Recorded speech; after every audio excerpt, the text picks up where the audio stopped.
안녕하세요. 제 이름은 박복자입니다. 사람들은 제 이름을 두고 복이 많아 좋겠다고들 하지만 제 삶이 어디 그랬어야 말이죠. 평생을 남편 내조하고 외아들 하나 반듯하게 키우는 재미로 살아온 이 땅의 그저 평범한 어머니였습니다. 남편이 세상을 떠나며 남긴 보험금 2천만 원은 제 남은 삶의 마지막 버팀목이었어요. 그런데 그 돈이, 그 소중한 온기가 제 인생을 송두리째 뒤흔들 줄은 꿈에도 몰랐습니다.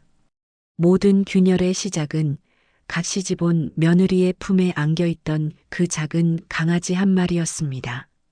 어머님, 이제 우리 해피도 한 식구예요. 그냥 개라고 생각하시면 안 돼요.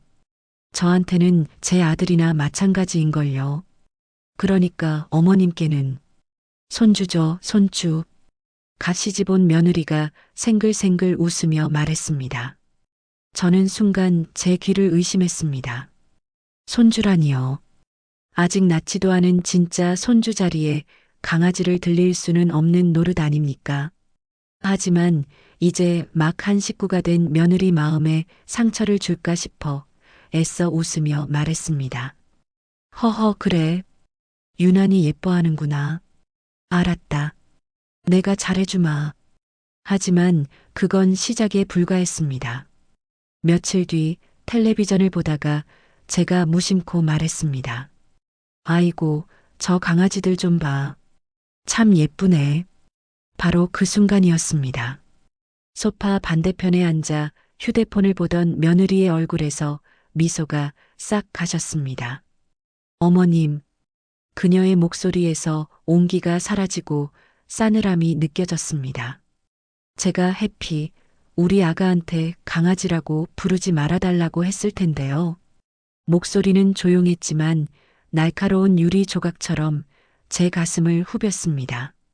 제가 뭘 그리 잘못했나 싶어 어안이 벙벙해 있는데 옆에 있던 아들 녀석이 제 팔을 툭 쳤습니다. 엄마, 아내 말 좀 들어.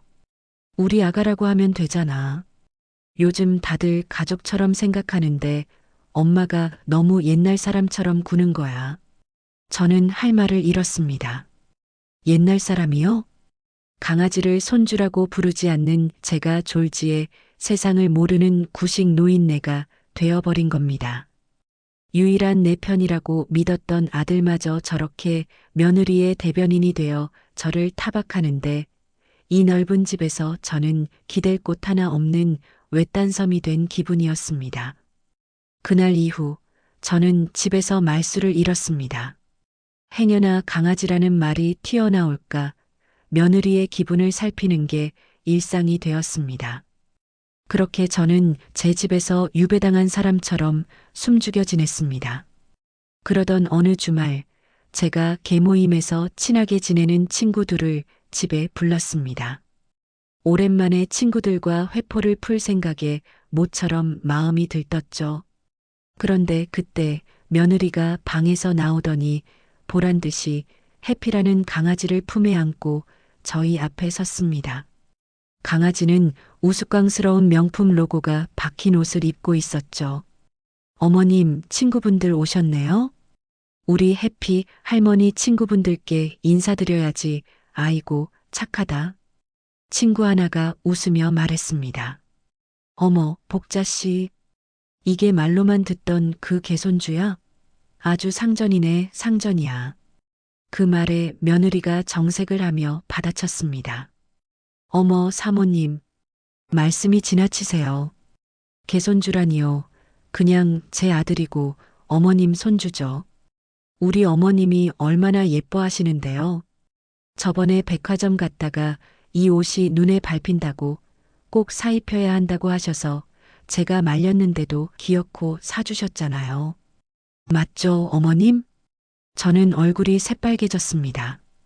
난생 처음 가보는 백화점에서 개옷을 사주다니 말도 안 되는 거짓말을 저렇게 천연덕스럽게 해대다니요. 제 친구들은 의심과 동정이 뒤섞인 눈으로 저를 쳐다봤습니다. 여기서 아니라고 소리치면 저는 속 좁고 거짓말쟁이 며느리를 구박하는 악한 시어머니가 될 게 뻔했습니다. 며느리는 바로 그 점을 노린 것이고요. 저는 입술을 깨물며 억지로 웃어 보였습니다. 얘가 농담도 잘하네. 그 순간 친구들의 표정이 아이고 복자 씨가 며느리한테 단단히 잡혀 사는구나 하는 동정으로 바뀌는 것을 똑똑히 보았습니다. 그 수치심과 모멸감에 온몸이 떨렸습니다. 친구들이 돌아가고 난 뒤 며느리는 아무 일 없었다는 듯 콧노래를 흥얼거리며 강아지에게 간식을 먹였습니다. 저는 그 모습을 보며 깨달았습니다. 저 아이는 나를 가족으로 생각하는 게 아니구나. 그저 자신의 허영심을 채우고 나를 통제하기 위한 도구로 이용하고 있을 뿐이구나. 평생 지켜온 내 자존심이 발밑에서 산산조각 나는 소리가 들렸습니다. 불안한 평화는 오래가지 못했습니다. 폭풍은 생각보다 더 빨리 그리고 더 거세게 몰아쳤습니다. 어느 날부터인가 며느리의 얼굴에서 웃음기가 사라졌습니다. 밤낮으로 안절부절 못하며 해피를 품에 안고 집안을 서성였죠. 강아지가 시름시름 앓기 시작했다는 것이었습니다. 사료도 마다하고 좋아하던 장난감에도 반응 없이 구석에 웅크리고만 있다는 거였어요. 며느리는 매일같이 동물병원 문턱이 닳도록 드나들었습니다.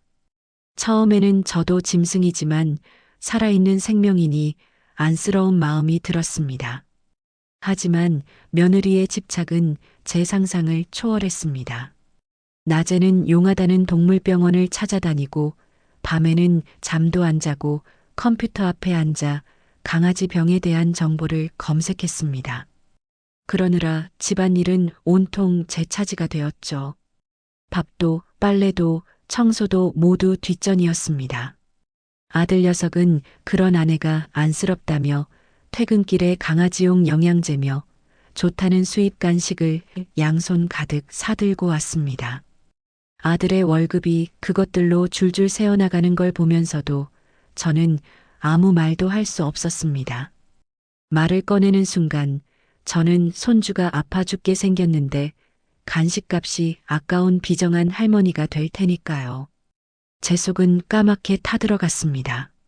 며느리가 인터넷에서 본 온갖 정보들을 쏟아낼 때마다 알아듣지도 못할 병명들을 읊을 때마다 제 가슴은 쿵쿵 내려앉았습니다. 이것이 결국 무엇을 향해 달려가는지, 그 끝에 무엇이 기다리고 있는지 너무도 선명하게 보였기 때문입니다. 결전의 날은 생각보다 빨리 찾아왔습니다. 그날따라 아들 녀석은 퇴근하자마자 제 방으로 와서 제 어깨를 주무르며 살갑게 굴었습니다. 며느리는 과일이며 차를 내오며 제 주위를 맴돌았죠. 평소와는 다른 그 모습에 저는 오히려 등골이 서늘해지는 것을 느꼈습니다. 아니나 다를까 며느리는 눈이 퉁퉁 부은 채로 제 앞에 섰습니다. 서류 뭉치가 탁 하고 테이블 위에 놓이는 소리가 불안하게 울렸습니다. 전부 영어로 쓰여 있어 까막눈이나 다름없는 제게는 그저 암호문 같았습니다. 며느리가 깊게 숨을 들이마시는 소리가 들렸습니다. 어머님, 어떡해요? 우리 해피 만성 신부전증 말기래요. 동네 병원에서는 더 이상 손 쓸 수가 없다고. 이대로 두면 길어야 한 달밖에 못 산대요. 며느리는 금방이라도 숨이 넘어갈 듯 오열하며 링거를 맞고 축 늘어져 있는 강아지의 사진을 제 눈앞에 들이밀었습니다. 그 옆에서 아들이 머뭇거리며 무거운 표정으로 말을 받았습니다. 엄마, 그래서 우리가 알아봤는데 서울에 있는 국내 최고의 권위자에게 수술을 받아야만 가능성이 있대요. 이미 예약은 다 잡아놨어요. 저는 그 순간 깨달았습니다. 아, 이것은 상의가 아니구나. 통보구나. 이미 저들끼리 모든 결론을 내려놓고 저는 그저 돈을 내는 역할만 하면 되는 것이구나. 제 심장이 바닥까지 쿵 하고 떨어지는 소리가 들렸습니다. 며느리는 온갖 어려운 의학 용어를 섞어가며 지금 이 수술을 받지 않으면 강아지가 얼마나 고통스럽게 죽어가는지 마치 한 편의 연극을 하듯 설명했습니다. 제가 감히 의문을 제기하거나 반박할 틈을 주지 않으려는 치밀한 계산이었습니다. 저는 정보의 불균형 속에서 완전히 무력해졌고 저를 압박해오는 두 사람의 시선 아래에서 다음 말을 기다릴 수밖에 없었습니다. 그래서요, 어머님. 방 안에는 무거운 침묵이 흘렀습니다. 수술비랑 입원비, 검사비, 이것저것 다 합치니까 딱 2천만 원이 필요해요. 올 것이 오고야 말았습니다. 제 심장이 멎는 것 같았습니다. 2천만 원 남편의 사망보험금, 제 통장에 찍힌 그 액수를 며느리는 어찌 알았는지 정확하게 말했습니다. 저는 순간 머릿속이 하얗게 비어 아무 말도 할 수 없었습니다. 제가 쥔 찻잔이 파르르 떨리며 내는 소리가 제 불안을 대신 말해주고 있었습니다. 제가 충격으로 말을 잇지 못하자 며느리는 제 앞에 털썩 무릎을 꿇었습니다. 그러고는 제 손을 덥석 잡으며 눈물로 호소하기 시작했습니다. 어머님, 제발 우리 해피 좀 살려주세요. 이 아이는 저한테 그냥 강아지가 아니에요. 제가 결혼 전에 너무 힘들어서 우울증 앓았을 때 제 목숨을 살려준 생명의 은인이라고요. 이 아이 죽으면 저도 따라 죽을 거예요. 어머님이 저랑 아드님 인생 다 망치시는 거라고요. 과거의 트라우마까지 무기 삼아 저를 협박하는 며느리의 모습에 소름이 돋았습니다. 옆에 있던 아들은 한술 더 떴습니다. 엄마, 내가 아내한테 경제적으로 진 빚이 좀 있어. 결혼할 때 장인어른이 많이 도와주셨거든. 그래서 내가 아내한테 큰 소리를 못 쳐. 엄마, 제발. 이번 한 번만 도와주면 안 될까? 내가 앞으로 2배, 3배로 효도할게. 자신의 약점을 고백하며 불효를 정당화하는 아들의 모습에 저는 절망했습니다. 효도는 거래가 아니거늘 저들은 제 목숨 같은 돈과 효도를 맞바꾸자고 하고 있었습니다. 그것은 선택을 가장한 완벽한 함정이었습니다. 평온했던 제 일상에 도저히 메울 수 없는 거대한 균열이 생기는 순간이었습니다. 제 거절의 뜻을 확인한 순간 며느리의 얼굴에서 눈물과 애원이 거짓말처럼 사라졌습니다. 방금 전까지 제 손을 붙잡고 오열하던 그 얼굴은 온데간데없고 차갑고 서늘한 경멸만이 가득했습니다. 결국 돈이었군요. 우리 해피 목숨보다 어머님 통장에 찍힌 그 숫자 2천만 원이 더 중요하셨던 거네요. 아가야, 그건 그런 돈이 아니잖니. 그건 내 시아버지 목숨값이야. 됐어요. 그런 말로 포장하지 마세요. 처음부터 제가 마음에 안 드셨잖아요. 제가 돈이라도 많이 벌어오는 며느리가 아니라서 무시하셨던 거잖아요. 그러니 제 자식 같은 해피가 죽어간다는데도 눈 하나 깜짝 안 하시는 거죠. 며느리는 과거의 사소한 일까지 모두 끄집어내며 저를 원래부터 자기를 미워했던 악한 시어머니로 몰아갔습니다. 모든 서운함이 강아지 문제를 기폭제로 터져나온 것이죠. 저는 기가 막혀 말문이 막혔습니다. 옆에 서 있던 아들 녀석에게 제발 한마디만 해달라는 눈빛으로 쳐다봤지만 아들은 제 시선을 피했습니다. 엄마, 어떻게 그래요? 생명이 죽어간다는데. 아내가 저렇게 슬퍼하는데 어떻게 그렇게 매정하게 말할 수가 있어요? 그 순간 제 심장이 두 동강 나는 것 같았습니다. 내 아비 목숨값이 저 개 한 마리 목숨보다 못하단 말이냐? 목구멍까지 차오른 말을 간신히 삼켰습니다. 아들은 이미 제 아들이 아니었습니다. 제 앞에서 저를 비난하는 저 여자의 남편일 뿐이었죠. 다음 날 아침 저는 출근하는 아들을 현관에서 붙잡았습니다. 며느리가 없는 곳에서 단둘이 마지막으로 호소하고 싶었습니다. 아들아, 엄마 좀 보렴. 그 돈 정말 그냥 돈이 아니야. 내 아버지가 남긴 사망보험금이라고. 내 아빠가 자기 목숨하고 맞바꾼 돈이란 말이다. 그걸 어떻게 게 수술비로 내놓으라는 말이 나오니. 이건 아니야. 정말 아니야. 제 목소리는 처절하게 떨리고 있었습니다. 하지만 아들은 제 눈을 마주치지 못했습니다. 아들은 고개를 숙인 채 깊은 한숨을 내쉬었습니다. 엄마, 저도 알아요. 아는데 제가 아내한테 진 빚이 있어서 그래요. 결혼할 때 장인어른이 사업 자금도 보태주시고 이 집 구할 때도 아내가 돈을 더 많이 냈어요. 그래서 제가 큰 소리를 못 쳐요. 엄마가 이번 한 번만 눈 딱 감고 도와주면 제가 앞으로 진짜 잘할게요. 네. 저는 그 자리에 얼어붙었습니다. 결국 돈 때문이었습니다. 처가의 진 빚 때문에 제 아들은 어미에게 남은 마지막 동아줄마저 내놓으라고 하고 있었습니다. 자신의 약점과 불효를 돈과 맞바꾸고 있었던 겁니다. 그때였습니다. 등 뒤에서 안방 문이 살짝 열리는 소리에 온몸의 신경이 곤두섰습니다. 며느리가 유령처럼 쓱 나타났습니다. 모든 걸 다 엿듣고 있었던 겁니다. 며느리는 비웃음이 섞인 목소리로 말했습니다. 어머님, 지금 아드님 앞길 막으시는 거예요? 저희가 장인어른 덕에 이만큼이라도 사는 건데 그 은혜를 갚겠다는데 시어머니가 되어서 어떻게 돈 몇 푼으로 발목을 잡으세요? 아드님 성공하는 거 보기 싫으세요? 그 말에 아들은 완전히 고개를 숙여버렸습니다.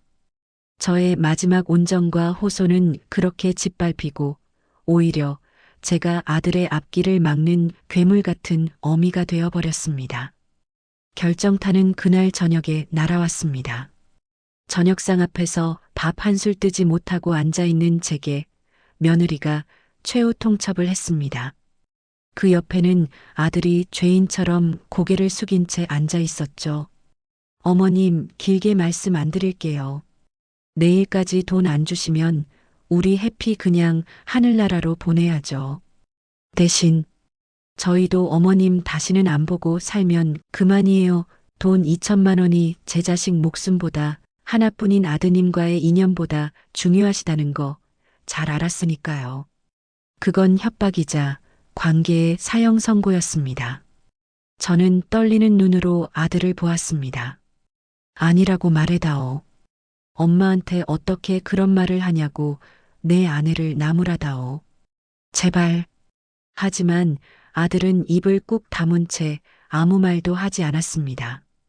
그 침묵이 바로 동의였습니다. 제 아들은, 제 평생을 바친 아들은 저를 버린 것입니다. 그날 밤 저는 아들에게 전화를 걸었습니다. 하지만 아들은 받지 않았습니다. 몇 번이고 다시 걸자 며느리의 목소리가 들렸습니다. 전화하지 마세요, 어머님. 이제 드릴 말씀 없으니까요. 뚝 하는 소리와 함께 전화는 무정하게 끊겼습니다. 얼마 뒤 모르는 번호로 전화가 걸려왔습니다. 사돈이었습니다. 점잖지만 가시가 돋친 목소리로 저를 압박했습니다. 사부인, 우리 딸이 마음이 여려서 그렇습니다. 자식 같은 아이 살리겠다는데 어른으로서 품어주셔야죠. 그 돈이 그리 대수겠습니까? 저는 그 전화를 받으며 깨달았습니다. 저는 완벽하게 고립되었습니다. 남편의 목숨값인 2천만 원을 내주지 않으면 제 목숨과도 같은 아들을 영원히 잃게 될 것이었습니다. 저는 그날 밤 지옥의 문턱에 서 있었습니다. 사돈의 전화를 끊고 저는 캄캄한 거실에 주저앉아 있었습니다. 귓가에는 전화가 끊기던 그 뚝 소리가 메아리처럼 맴돌았어요. 온몸의 피가 차갑게 식는 것 같았습니다. 벽에 걸린 남편의 흑백 사진 속에서 그는 여전히 인자하게 웃고 있었죠. 저는 텅 빈 눈으로 그 사진을 올려다보며 중얼거렸습니다. 여보, 나 어떡해요? 제 흐느낌이 텅 빈 거실을 채웠습니다. 당신이 나 지키라고 남겨준 그 돈 때문에 내 아들을 잃게 생겼어요. 당신 아들을 저 무서운 것들에게 빼앗기게 생겼다고요. 눈물이 비 오듯 쏟아졌습니다. 제 평생을 바쳐 키운 아들입니다. 해녀 감기라도 들까 노심초사했고 넘어져 무릎이 깨지면 제 가슴이 더 아팠습니다. 그렇게 금지옥엽으로 키운 아들이 이제는 저를 자기 앞길을 막는 늙은 어미로 여기고 있었습니다. 가슴이 돌덩이처럼 꽉 막혀오고 숨이 턱턱 막혔습니다. 혈압이 오르는지 머리가 깨질 듯 아파왔죠. 아들에게 요즘 가슴이 답답하다고 했던 제 호소를 꾀병 부린다고 치부하던 며느리의 잔인한 목소리가 떠올랐습니다. 아픈 것마저 비난의 대상이 되는 이 기막힌 상황에 실소가 터져나왔습니다. 그렇게 얼마나 울었을까요? 제 흐느낌은 서서히 잦아들었고 이내 길고 깊은 침묵만이 남았습니다. 밤새 끄끄거리며 울다 보니 더는 흘릴 눈물조차 남아있지 않았습니다. 창밖이 희미하게 밝아올 무렵 제 눈물은 완전히 말라붙어 있었습니다. 그리고 그 눈물이 마른 텅 빈 자리엔 얼음장보다 차갑고 칼날보다 날카로운 무언가가 서리기 시작했습니다. 그것은 분노였습니다. 새벽의 푸른빛이 거실을 비출 때 저는 비틀거리며 일어섰습니다. 더는 흐느끼지 않았습니다. 퉁퉁 부은 눈으로 꺼진 텔레비전 화면을 보았습니다.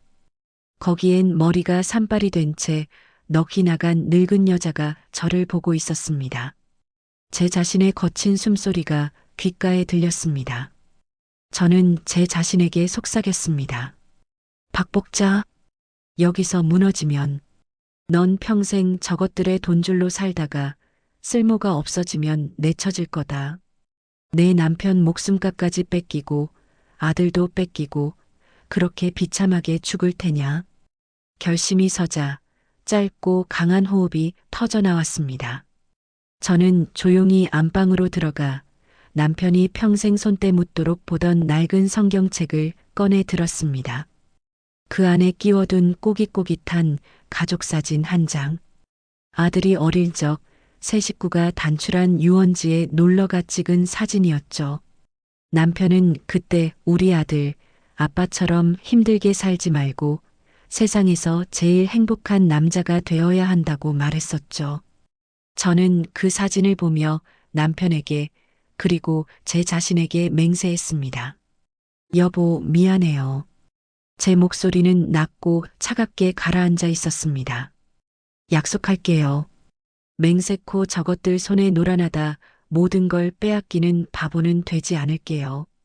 당신 목숨가 그리고 내 아들을 통째로 삼키려는 저 승냥이 같은 것들에게 이 박복자가 어떤 사람인지 똑똑히 가르쳐 줄 겁니다. 저것들이 가장 행복에 겨워하는 순간 가장 높은 곳에 올라섰다고 믿는 바로 그 순간에 제가 받은 고통의 1000배, 10,000배를 되돌려주고 말 겁니다. 성경책을 덮는 단호한 소리가 방 안에 탁 하고 울려 퍼졌습니다. 제 눈에선 더 이상 눈물이 아닌 차가운 불꽃이 타오르고 있었습니다. 그날 아침 저는 아무 일도 없었다는 듯이 일어나 밥을 차렸습니다. 며느리와 아들은 제 눈치를 살피더군요. 저는 평소와 다름없는, 아니 오히려 조금은 더 온화한 목소리로 말했습니다. 밤새 생각해봤다. 너희들 말대로 해야지. 어미가 돼서 자식 앞길을 막을 순 없지. 돈은 오늘 오후에 찾아주마. 제 말에 며느리의 얼굴에 화색이 도는 것을 똑똑히 보았습니다. 아들 녀석은 안도의 한숨을 내쉬며 고마워, 엄마. 하고 중얼거렸죠. 저는 속으로 차갑게 웃었습니다. 그래, 실컷 기뻐해둬라. 그 기쁨이 너희를 지옥으로 이끌 테니. 아들과 며느리가 출근하고 저는 곧장 전화기를 들었습니다. 제가 전화를 건 곳은 시어머니 노릇한다고 핀잔이나 주던 제 친구, 영숙이었습니다. 나, 복자야. 내 말이 다 맞았다. 수화기 너머에서 영숙이의 놀란 목소리가 들려왔습니다. 무슨 일이야? 목소리가 왜 그렇게 차가워? 너 설마 그 돈 붙여준 건 아니지? 저는 나지막이 하지만 단호하게 말했습니다. 아니, 아직은. 그래서 말인데, 영수가. 나 좀 도와줘야겠다. 아주 재미있는 연극을 한 편 올리려고 해. 연극? 너 지금 제정신이야? 무슨 소리를 하는 거야? 저는 창밖을 보며 차갑게 대답했습니다. 내 아들과 며느리가 주연 배우고, 제목은 패가망신이라고 할까? 일단 내가 아는 사람 중에 법 잘 아는 사람이나 뭐든 뒤를 캐는 일을 잘하는 사람 있으면 좀 알아봐줘. 이건 시작일 뿐이니까. 제 말에 영숙이는 한동안 말이 없다가 결심한 듯 말했습니다. 알았다. 내가 아는 변호사 사무실에 사무장으로 있는 조카가 하나 있다. 내가 당장 연락해보마. 전화를 끊고 저는 비로소 길고 깊은 숨을 내쉬었습니다. 복수의 첫걸음은 그렇게 시작되고 있었습니다. 며느리와 아들을 출근시킨 뒤 저는 친구 영숙이가 알려준 약속 장소로 향했습니다. 허름한 상가 2층에 있는 낡은 찻집이었죠.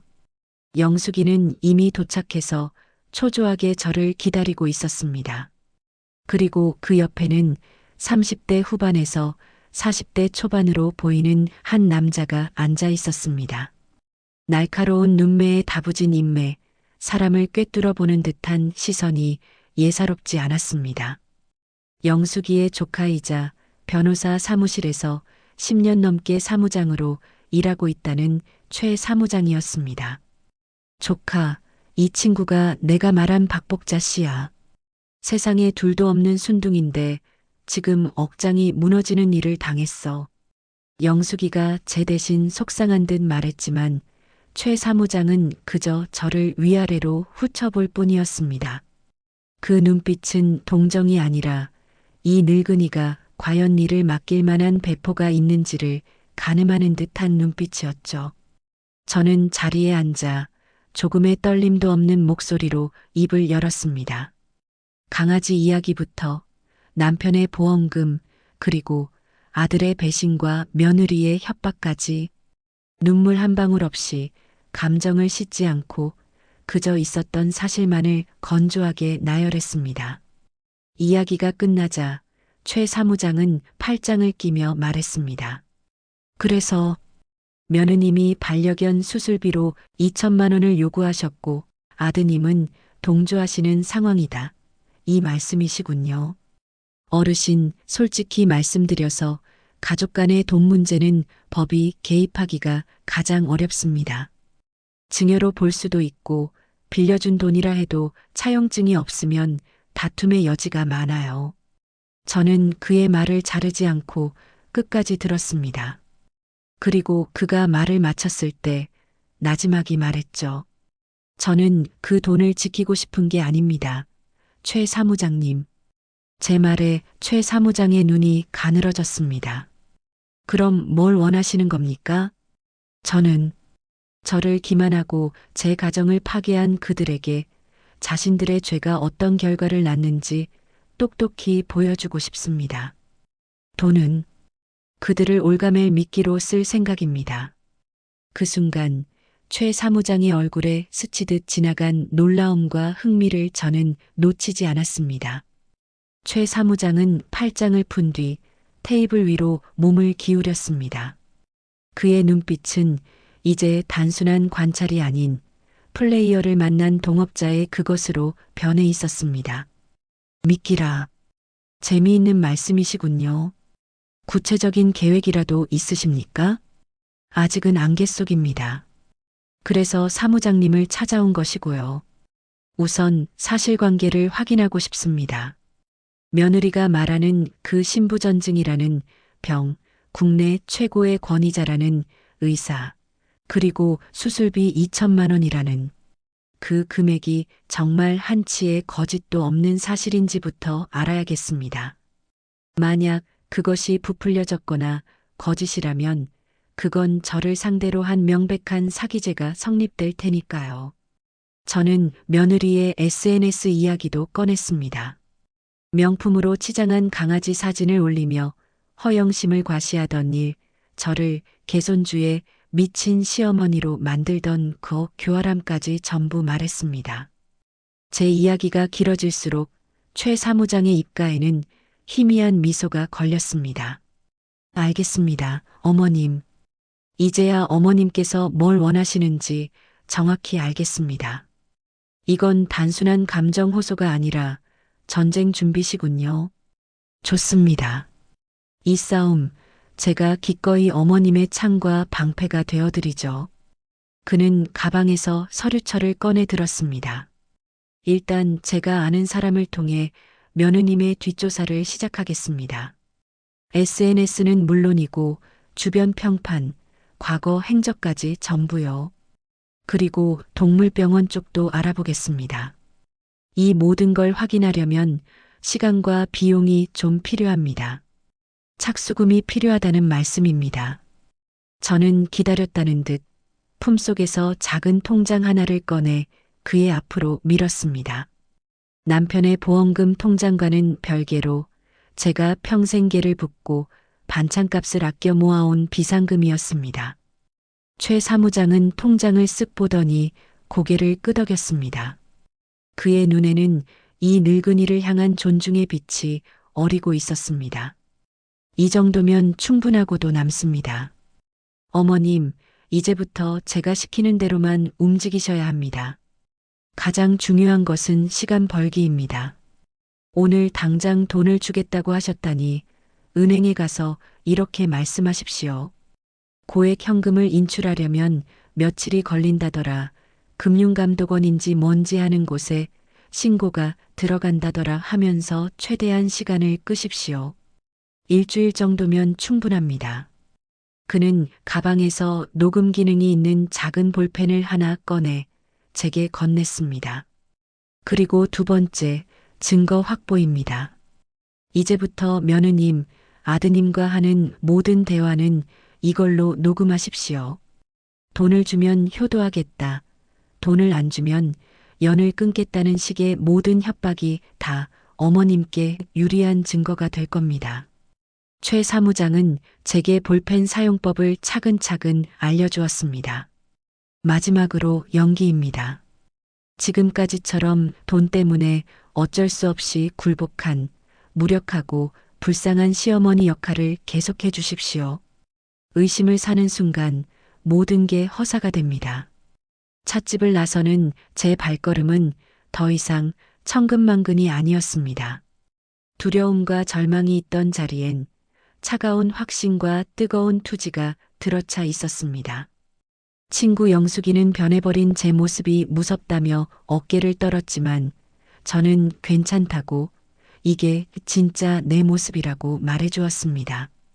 저는 이제 사냥을 준비하는 사냥꾼이었습니다.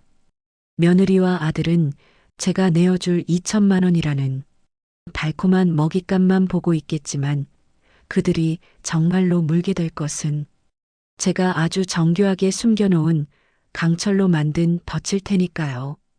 그날 저녁 저는 최 사무장이 넣어준 볼펜 녹음기를 앞치마 주머니에 넣고 태연하게 저녁을 준비했습니다. 밖에서부터 며느리의 하이힐 소리와 아들의 발소리가 들려왔습니다. 문이 열리고 들어서는 두 사람의 얼굴에는 기대와 초조함이 뒤섞여 있었죠. 저는 애써 피곤하고 지친 기색을 꾸며내며 그들을 맞았습니다. 왔느냐? 어서 씻고 저녁 먹어라. 식탁에 앉자마자 며느리가 참지 못하고 물었습니다. 어머님, 돈은 어떻게 됐어요? 오늘 주실 수 있는 거 맞죠? 저는 최 사무장이 시킨 대로 힘없이 한숨을 내쉬며 말했습니다. 얘야, 내가 오늘 은행에 다녀왔는데 그게 2천만 원이나 되는 목돈이라 하루아침에 바로 빼주지를 않는단다.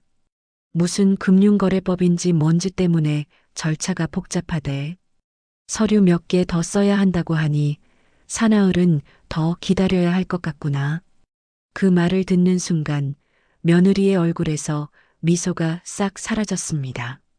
조용한 식탁에 며느리의 숟가락이 탁 하고 부딪히는 소리가 날카롭게 울렸습니다.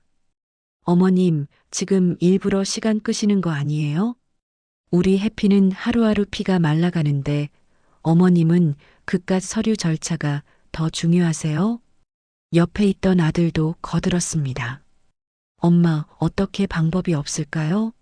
병원에서는 하루라도 빨리 수술 날짜 잡아야 한다고 하는데 저는 가슴이 서늘해지는 것을 느끼면서도 주머니 속 녹음기가 이 모든 대화를 담고 있다는 사실에 섬뜩한 만족감을 느꼈습니다.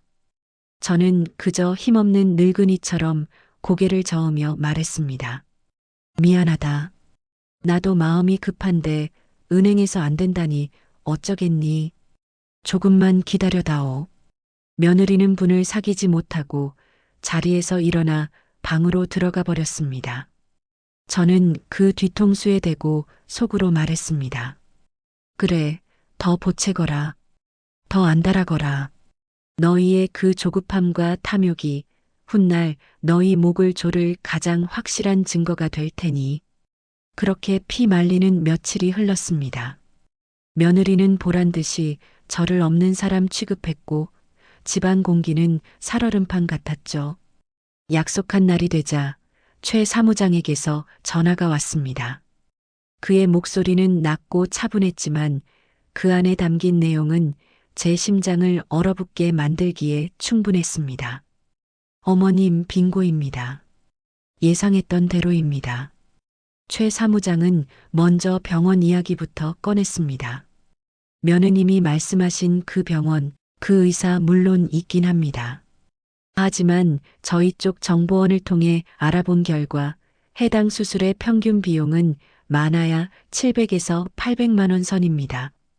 2천만 원은 완전히 터무니없는 금액입니다.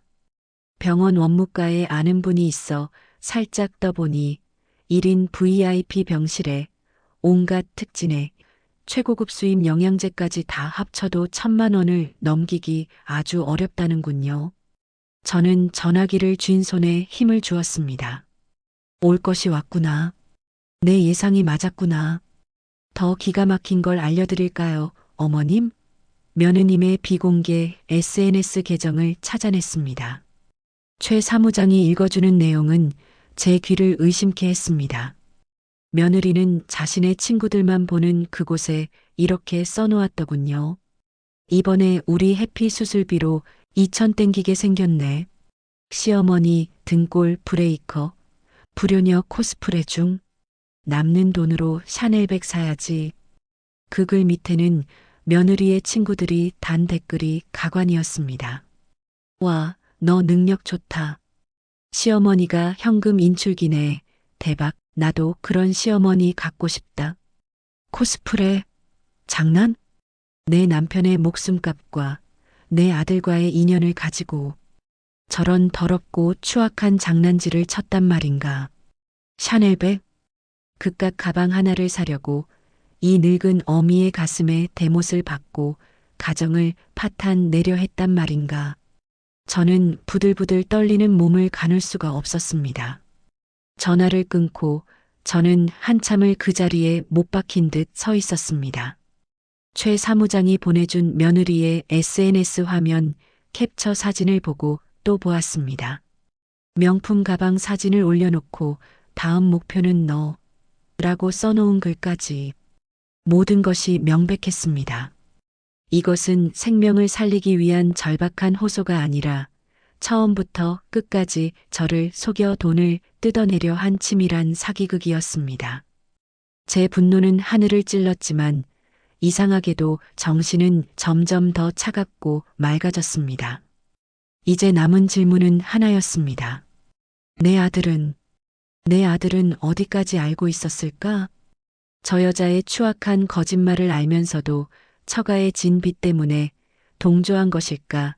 아니면 저조차도 저 여우 같은 계집에게 완벽히 속아 넘어가고 있는 가여운 멍청이일까? 어느 쪽이든 저는 제 아들 또한 용서할 수 없었습니다. 알았다면 공범이고 몰랐다면 어미를 지키지 못한 돌이킬 수 없는 불효니까요. 저는 앞치마 주머니에 들어있던 볼펜 녹음기를 꺼내 만지작거렸습니다.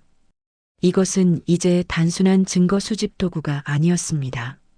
저들을 심판대에 올린 제 무기이자 제 칼이었습니다. 저는 결심했습니다.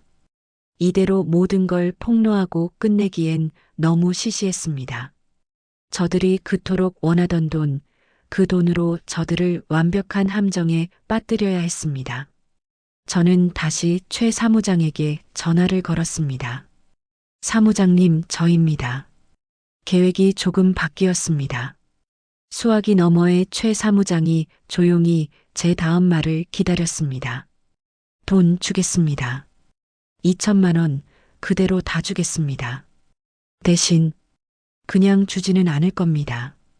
아주 특별한 무대를 하나 준비해야겠습니다.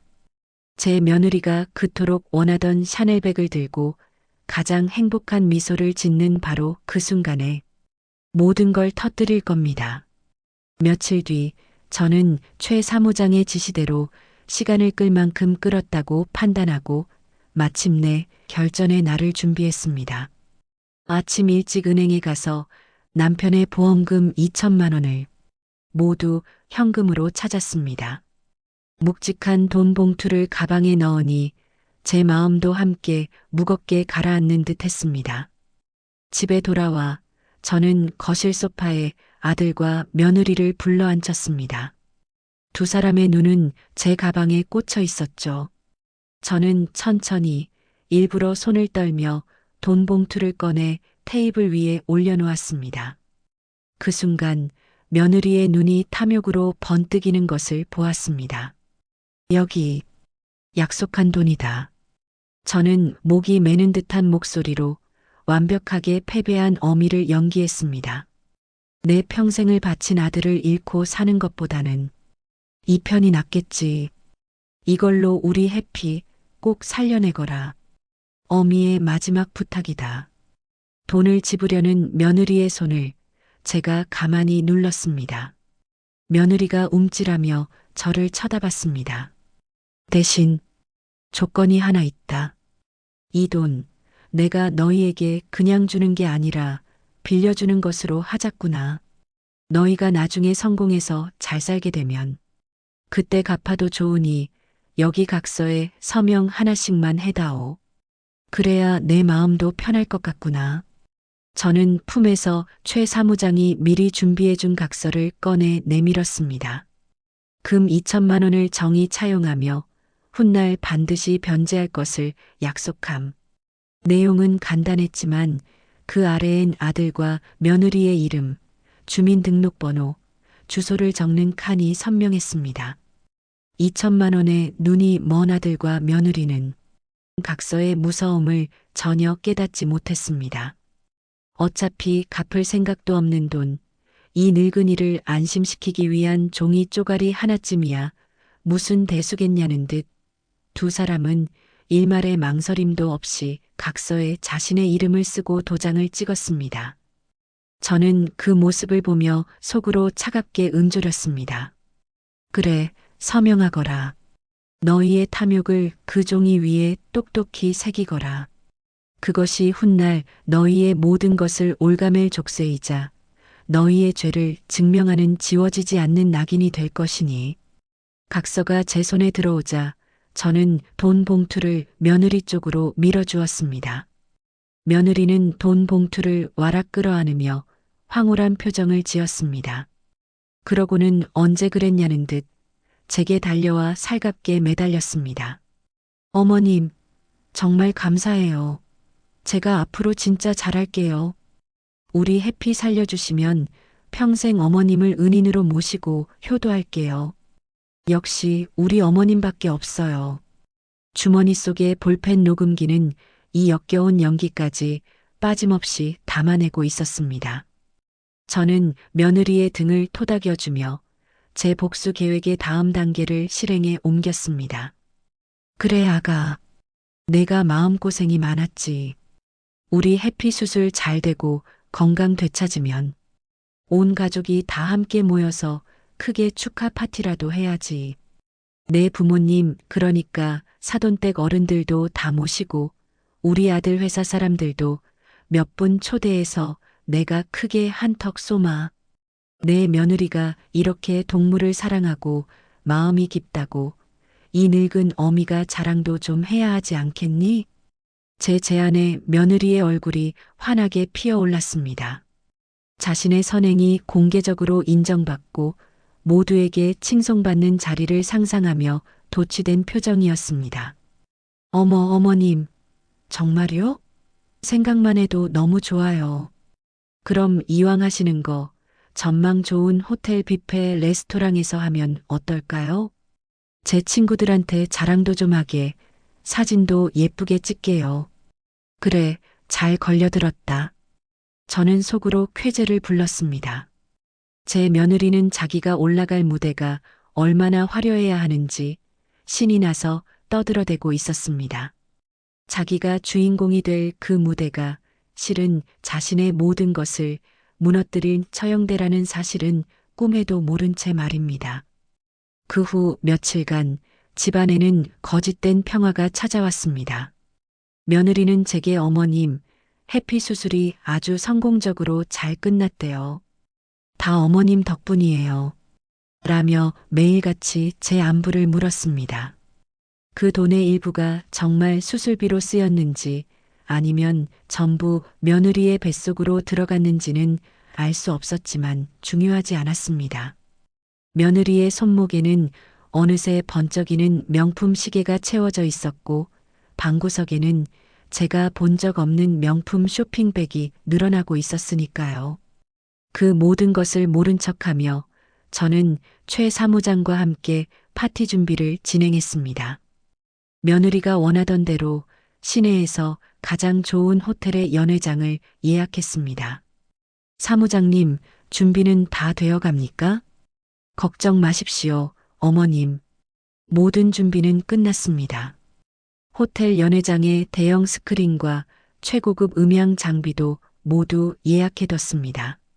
제가 호텔 측에는 아드님의 깜짝 승진 축하 영상을 상영할 것이라고 둘러댔습니다. 그날 저는 어머님의 먼 친척 조카 행세를 하며 바로 옆자리를 지키겠습니다. 저희가 가진 증거들, 각서 사본, 며느님의 목소리가 담긴 녹취 파일, 그 악랄한 SNS 캡처 자료, 그리고 실제 병원비 내역서까지 모든 심판의 무기는 장전 완료입니다. 저는 그날 밤 거실에서 며느리와 아들이 서로의 어깨를 주무르며 웃고 떠드는 모습을 가만히 지켜보았습니다. 저들은 자신들이 이겼다고 어리석은 늙은이에게서 모든 것을 얻어냈다고 확신하고 있었습니다. 저는 조용히 제 방으로 들어와 달력을 보았습니다. 그래, 다음 주 토요일. 너희 인생에서 가장 화려하고 또 가장 마지막이 될 그 파티를 이 어미가 성대하게 열어주마.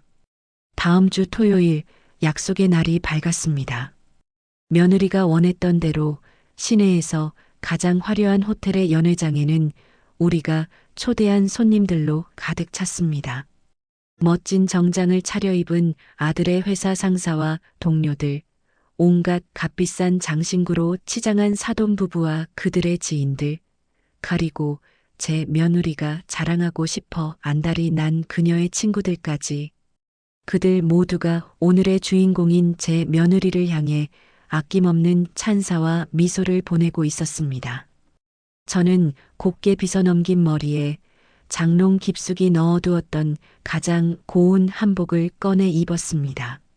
제 곁에는 먼 친척 조카 행세를 하는 최 사무장이 묵묵히 서 있었고 맞은편 테이블엔 친구 영숙이가 걱정스러운 눈으로 저를 보고 있었죠.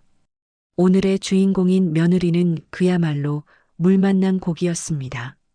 제가 준 돈으로 산 것이 분명한 번쩍이는 명품 드레스에 새로운 시계와 핸드백을 들고 연회장을 누볐습니다. 그녀는 테이블을 오가며 가증스러운 연기를 펼쳤습니다. 어머, 부장님, 와주셔서 정말 감사해요. 다 저희 어머님 덕분이에요. 저희 해피가 제 목숨이나 다름없거든요. 이번에 아팠을 때 정말 하늘이 무너지는 것 같았는데 저희 어머님께서 이렇게 큰 돈을 선뜻 내주셔서 살릴 수 있었어요. 정말 요즘 세상에 저희 어머님 같은 분 없으시죠? 제가 전생에 나라를 구했나 봐요. 호호. 그 위선적인 웃음소리가 연회장을 가득 메웠습니다. 아들은 그런 아내가 자랑스러워 어쩔 줄 몰라 하는 표정이었고 사돈 부부는 내 딸이지만 마음 씀씀이가 저리 고아라며 흐뭇한 미소를 감추지 못했습니다. 저는 그저 말없이 제 앞에 놓인 찬물만 들이켰습니다. 폭풍 전의 고요함이었습니다. 식사가 어느 정도 무르익고 분위기가 최고조에 달했을 때였습니다. 사회자가 오늘의 주인공을 위해 축사를 청한다며 며느리를 무대 위로 불렀습니다. 며느리는 기다렸다는 듯 한껏 교태 섞인 걸음으로 무대에 올랐습니다. 한 손에 와인잔을 들고 다른 손으로는 마이크를 잡았죠. 그녀의 오만함이 폭발하는 순간이었습니다. 마이크 테스트. 먼저 이 귀한 자리를 마련해 주신 우리 사랑하는 어머님께 진심으로 감사의 말씀을 전합니다. 여기저기서 박수가 터져 나왔습니다. 며느리는 그 박수를 즐기며 말을 이어갔습니다. 솔직히 말씀드리면 처음엔 어머님께서도 요즘 젊은 사람들의 반려동물 문화를 잘 이해하지 못하셨어요. 조금 옛날 분이시라 그럴 수 있다고 생각해요. 하지만 제 진심 어린 눈물과 호소를 보시고는 결국 마음을 열어주셨습니다. 2천만 원 물론 큰 돈이죠. 하지만 살아있는 생명의 가치에 어찌 돈을 비할 수 있겠습니까? 그녀는 마치 세상을 가르치는 성각자라도 된 것처럼 연회장에 모인 사람들을 향해 목소리를 높였습니다. 저는 이 자리를 빌려 여기 계신 다른 어른들께도 감히 말씀드리고 싶습니다. 자식들이 무엇을 소중히 여기는지 귀 기울여 주세요. 낡은 가치관에 얽매이지 마시고 저희 어머님처럼 자식들의 행복을 위해 깨어있는 생각을 가지는 멋진 어른이 되어 주시길 바랍니다. 그 연설에 사돈 부부는 감격한 듯 눈물을 훔쳤고 아들은 자랑스러운 아내를 향해 힘껏 박수를 쳤습니다. 저는 그 모습을 보며 주먹을 꽉 쥐었습니다. 제 친구 영숙이는 분을 참지 못해 얼굴이 새빨개져 있었죠. 저는 그런 영숙이에게 눈짓을 보냈습니다. 괜찮다고, 이제 곧 시작될 거라고. 제 곁에 선 최 사무장이 저를 보며 작게 고개를 끄덕였습니다. 마침내 때가 온 것입니다. 며느리가 우아하게 인사를 하고 무대에서 내려오자 저는 천천히 자리에서 일어났습니다. 제가 움직이자 소란스럽던 연회장의 모든 시선이 제게로 쏠렸습니다. 저는 무대 쪽으로 걸어나가 사회자에게서 마이크를 건네받았습니다. 모두가 이제 이 자리를 마련한 시어머니의 감동적인 마무리 발언이 이어질 것이라 기대하는 눈치였습니다. 우리 며느라가 말을 참 예쁘게도 하는구나. 저는 며느리를 보며 인자한 미소를 지어 보였습니다. 며느리는 으쓱하며 어깨를 폈죠. 내 말이 모두 맞다. 생명의 가치는 돈으로 따질 수 없지. 그리고 나 또한 내 덕분에 아주 깨어있는 생각을 하게 되었단다. 고맙다, 아가야. 저는 잠시 말을 멈추고 연회장에 모인 사람들을 둘러보았습니다. 그래서 이 자리에 오신 귀한 손님들께 내 며느리가 얼마나 대단하고 속이 깊은 아이인지 제가 준비한 작은 영상으로 직접 보여드리고 싶어서 이 자리를 마련했습니다. 제 말에 며느리의 얼굴은 기대감으로 환하게 빛났습니다. 자신을 칭송하는 깜짝 이벤트라고 생각한 것이죠. 저는 연회장 뒤편에 서 있는 최 사무장을 향해 눈짓을 보냈습니다. 신호를 받은 그가 노트북의 엔터키를 누르는 것이 보였습니다. 연회장의 조명이 어두워지고 무대 뒤편의 거대한 스크린이 환하게 빛을 발하기 시작했습니다. 며느리는 감동의 눈물을 흘릴 준비를 하며 스크린을 바라보았습니다. 아들은 아내의 손을 자랑스럽게 꽉 잡았죠. 저는 마이크를 단단히 붙잡고 속으로 내까렸습니다. 그래, 이제 심판의 막이 올랐다. 너희가 주인공인 진짜 연극. 너희가 그토록 원하던 그 무대에서 가장 추악한 너희의 민낯을 온 세상에 남김없이 공개해주마.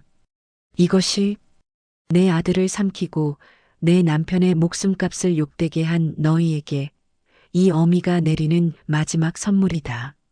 스크린에 처음으로 나타난 것은 활짝 웃는 며느리의 얼굴 사진이 아니었습니다. 대신 거대하게 확대된 SNS 화면 캡처가 떴습니다. 며느리의 비공개 계정이었습니다. 화면 중앙에는 이런 글이 선명하게 적혀 있었죠. 이번에 우리 해피 수술비로 2천 땡기게 생겼네. 시어머니 등골 브레이커, 불효녀 코스프레 중 남는 돈으로 샤넬백 사야지. 연회장에는 무거운 정적이 흘렀습니다.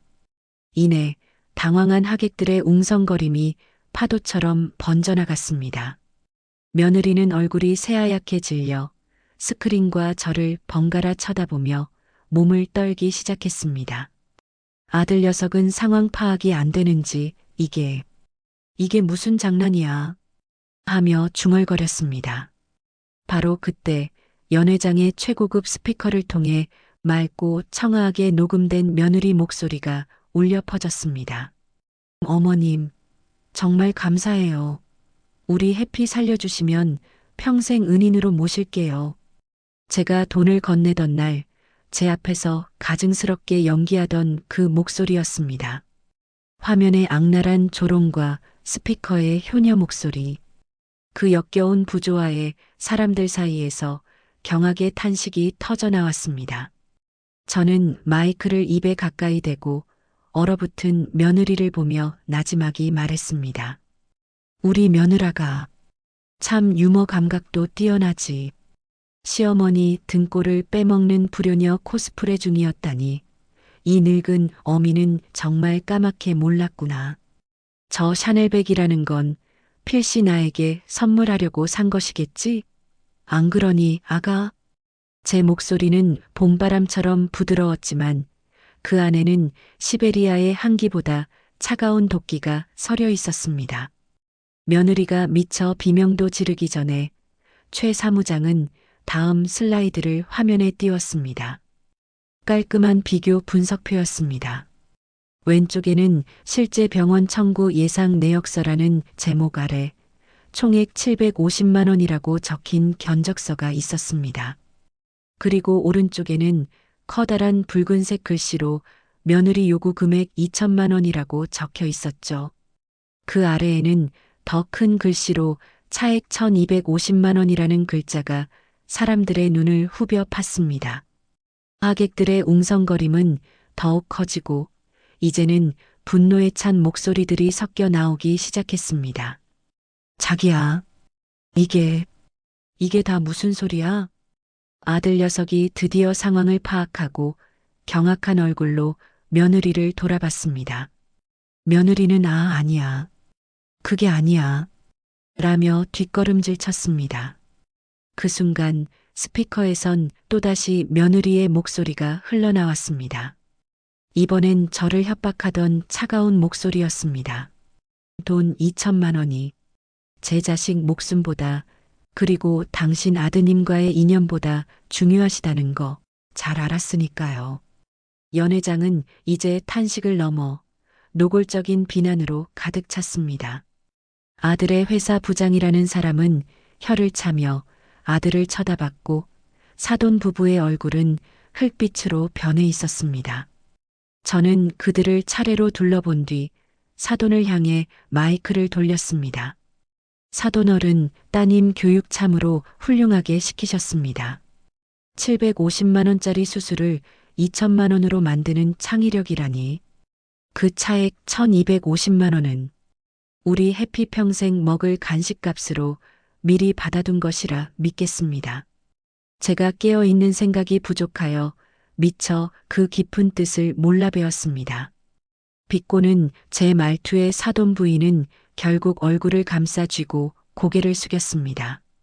아니야, 아니라고. 저건 다 거짓말이야. 조작된 거야. 저 늙은이가 날 모함하는 거라고. 궁지에 몰린 며느리가 마침내 이성을 잃고 제게 손가락질하며 악을 쓰기 시작했습니다. 사람들은 파렴치한 그녀의 모습에 눈살을 찌푸렸죠. 저는 동요하지 않고 최 사무장을 향해 마지막 신호를 보냈습니다. 스크린 화면 가득 며느리와 아들의 서명과 도장이 선명하게 찍힌 각서가 나타났습니다. 모든 글자가 또렷하게 보일 정도로 확대된 완벽한 증거였습니다. 모함이라고? 제 목소리는 이제 비꼬는 기색조차 사라진 얼음 그 자체였습니다. 그럼 저것은 무엇이냐? 금 2천만 원을 정의 차용하며 훗날 반드시 변제할 것을 약속함. 내년과 내 아들이 직접 그 손으로 쓰고 도장까지 찍은 차용증서다. 너는 내게 효도를 빌미로 돈을 요구하고 내 아들을 볼모로 삼아 나를 협박했으며 내 남편의 목숨값을 갈취했다. 이것은 단순한 가족 간의 다툼이 아니다. 명백한 사기죄이며 공갈 협박죄다. 쿵하는 소리와 함께 제가 내려놓은 마이크가 연단 위를 굴렀습니다. 그리고 마지막으로 제 아들을 돌아보았습니다. 넋이 나간 채 이 모든 광경을 보고 있는 아들의 텅 빈 눈을 똑바로 마주하며 저는 사형 선고를 내렸습니다. 그리고 너, 내 아들아, 너는 이 모든 것을 알면서 내 아내의 죄악에 동조했느냐, 아니면 저 간악한 계집에게 눈이 멀어 내 어미를 팔아넘겼느냐? 어느 쪽이든 너는 더 이상 내 아들이 아니다. 제 말이 끝나는 순간 며느리는 그 자리에 주저앉아 짐승처럼 울부짖기 시작했습니다. 아들은 그 자리에 못 박힌 듯 얼어붙었고 연회장은 아수라장이 되었습니다. 하객들의 경멸과 비난, 카메라 플래시, 그리고 며느리의 처절한 비명. 그것은 제 복수의 성공을 알리는 완벽한 교향곡이었습니다. 제가 내린 선고와 함께 연회장은 순식간에 지옥의 아수라장으로 변했습니다. 며느리는 바닥에 주저앉아 울부짖다 말고 이내 독이 오른 살모사처럼 제 아들에게 달려들었습니다. 당신 때문이야. 이 무능한 마마보이. 당신이 엄마 치마폭에서 벌벌 떨지만 않았어도 일이 이렇게 되진 않았어. 당신도 저 돈으로 빚 갚고 남는 돈으로 주식 투자해서 한몫 잡아보자고 했잖아. 왜 이제 와서 혼자 깨끗한 척, 순진한 척 하는데? 며느리가 이판사판으로 내지른 폭로에 아들의 얼굴이 새하얗게 질렸습니다.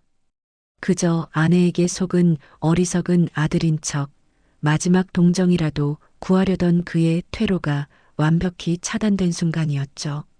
배신감과 분노에 휩싸인 아들은 짐승처럼 소리쳤습니다. 이 악마 같은 게 어디서 거짓말이야. 그는 며느리를 거칠게 밀쳐냈고 며느리는 비명을 지르며 바닥에 나뒹굴었습니다. 그 모습을 본 사돈이 달려들어 제 아들의 뺨을 후려쳤습니다. 내 놈이 감히 내 딸한테 손을 대? 사돈은 넘어진 딸을 일으키려다 말고 딸의 등짝을 후려치며 악을 썼습니다. 이 멍청한 년아, 입 닥치지 못해. 너 때문에 우리 집안 다 망하게 생겼다. 며느리와 아들, 그리고 사돈네 부부까지. 네 사람은 서로의 머리채라도 잡을 듯 뒤엉켜 고성을 지르며 서로를 탓하고 저주했습니다. 그들 사이에 가족이라는 이름은 없었습니다. 오직 탐욕과 책임 전가, 그리고 파멸의 공포에 질린 짐승 4마리가 있을 뿐이었습니다. 저는 더 이상 그 추악한 광경을 지켜볼 필요가 없었습니다. 저들은 이제 제가 없어도 스스로를 완벽하게 파괴할 것이 분명했습니다. 저는 미련 없이 그들을 등지고 무대에서 내려왔습니다. 경악과 충격에 빠진 하객들이 홍해처럼 제 길을 열어주었습니다. 저는 그들의 동정이나 호기심 어린 시선에 조금도 흔들리지 않고 꼿꼿한 자세로 연회장 문을 향해 걸었습니다. 제 곁으로 다가온 친구 영숙이가 제 팔을 부축했습니다.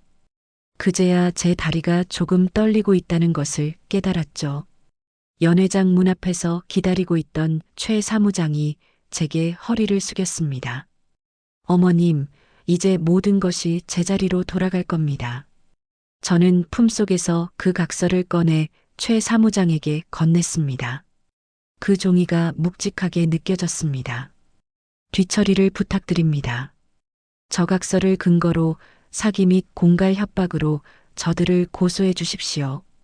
제 남편의 목숨값 2천만 원, 그리고 제가 받은 정신적 피해 보상까지 법이 허용하는 최대한의 책임을 물어주십시오.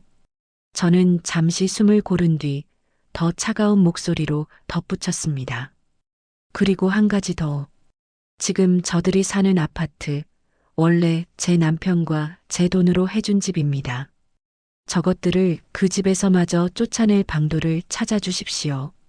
그곳은 더 이상 제 아들의 집이 아니라 저 악독한 것들의 소굴이었으니 그 소굴마저 제가 직접 무너뜨려야겠습니다. 제 말에 최 사무장의 눈이 빛났습니다. 알겠습니다. 염려 마십시오, 어머님. 쥐 한 마리 빠져나가지 못하게 만들겠습니다. 호텔 로비의 화려한 샹들리에 불빛 아래로 빠져나오자 바깥의 차가운 밤 공기가 제 뺨을 스쳤습니다. 연회장 안의 소음이 문 뒤로 아득하게 멀어졌습니다. 바로 그때였습니다.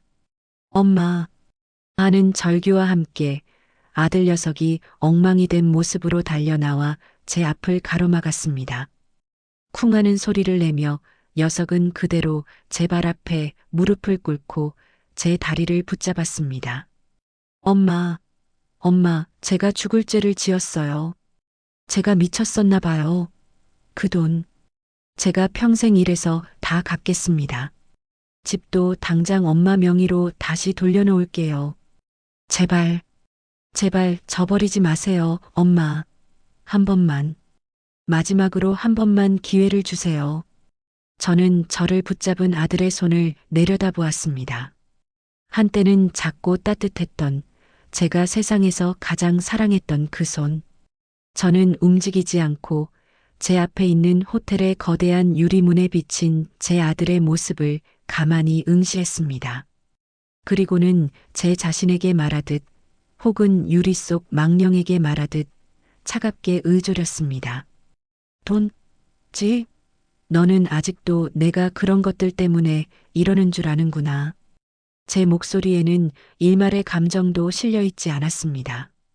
너는 내 어미의 피눈물을 팔아 내 안위를 사려 했다.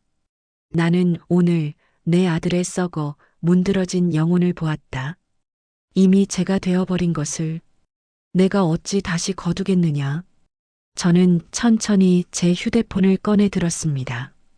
울며 매달리는 아들의 눈앞에서 저는 녀석의 전화번호를 찾아 망설임 없이 삭제 버튼을 눌렀습니다. 그리고 곧바로 수신 차단을 설정했습니다. 이 현대적인 방식의 인연 끊기가 그 어떤 말보다 더 확실한 사형 선고임을 녀석도 알 것이었습니다.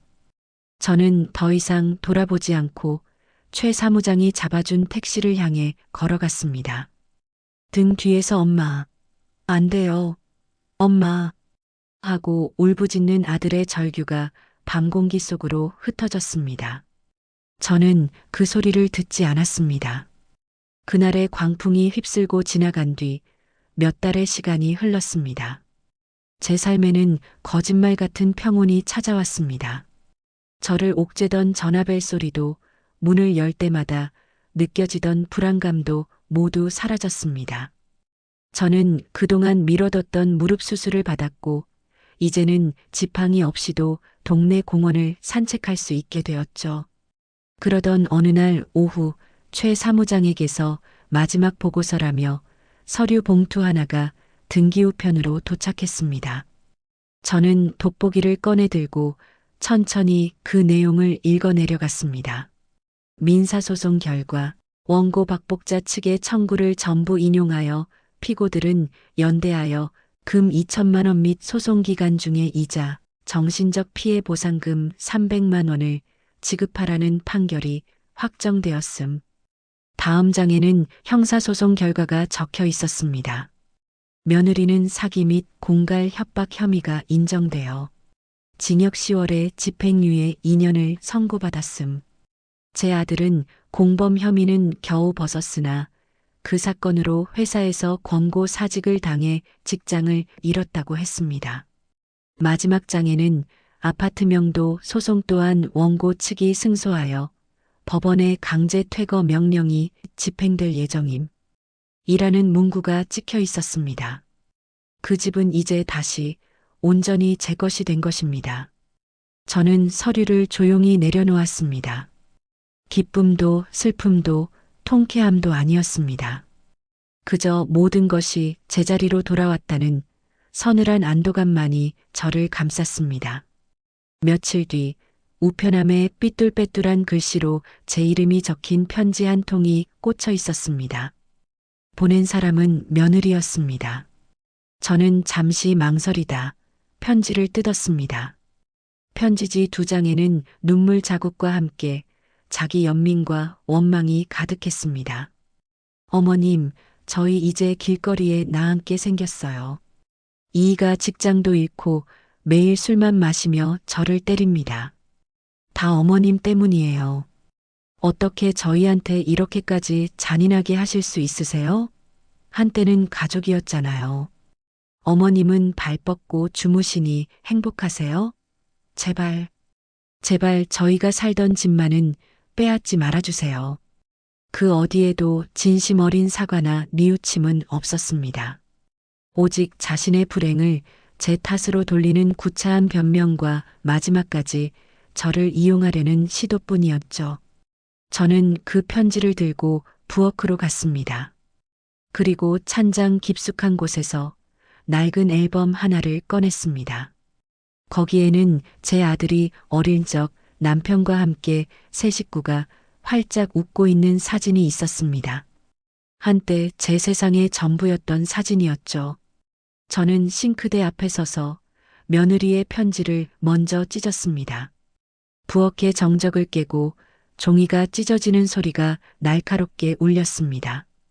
그리고 한참 동안 그 낡은 가족 사진을 들여다보았습니다. 사진 속의 제 아들은 더 이상 제가 아는 사람이 아니었습니다. 깊고 긴 한숨을 내쉰 뒤 저는 눈을 감고 그 사진마저 갈기갈기 찢어버렸습니다. 며느리의 저주와 아들과의 추억이 담긴 종이 조각들이 함께 쓰레기통으로 떨어졌습니다. 좋은 과거든 나쁜 과거든 이제 모두 저와는 상관없는 일이었습니다. 그것은 과거와의 완벽한 단절이자 제 스스로에게 내리는 해방의 의식이었습니다. 다음 날 아침 저는 난생 처음으로 저 자신을 위한 여행 가방을 꾸렸습니다. 여행 가방이 찰칵하고 닫히는 단호한 소리가 방 안에 울렸습니다. 통장에는 남편의 목숨값이자 제 눈물이었던 2천만 원이 고스란히 돌아와 있었습니다. 하지만 그 돈은 더 이상 저를 지키는 갑옷이 아니었습니다. 이제는 저를 더 넓은 세상으로 날아가게 해줄 날개가 될 것이었습니다. 저는 그 돈의 일부로 제주도행 비행기 표를 끊었고 남은 돈의 절반은 최 사무장을 통해 미혼모 보호시설에 익명으로 기부했습니다. 세상의 모든 강한 어미들을 응원하고 싶었기 때문입니다. 현관문을 열자 새소리와 함께 눈부신 아침 햇살이 제 얼굴 위로 쏟아졌습니다. 아들을 잃은 슬픔이 어찌 하루아침에 사라지겠냐마는 저는 더 이상 그 슬픔의 노예로 살지 않기로 했습니다. 이제부터는 박복자가 아니라 그냥 나 복자로 오롯이 저 자신을 위한 제2의 인생을 시작하기로 했습니다. 제 느리지만 망설임 없는 발걸음 소리가 현관을 지나 멀어져 갔습니다. 공항으로 향하는 버스 차창에 비친 제 얼굴에 아주 오랜만에 편안한 미소가 떠올랐습니다. 그 누구의 아내도 그 누구의 어머니도 아닌 바로 제 자신의 미소였습니다. 오늘 제 이야기를 끝까지 들어주셔서 감사합니다. 구독하고 알림 설정까지 해두시면 제 다음 이야기를 가장 먼저 들으실 수 있어요.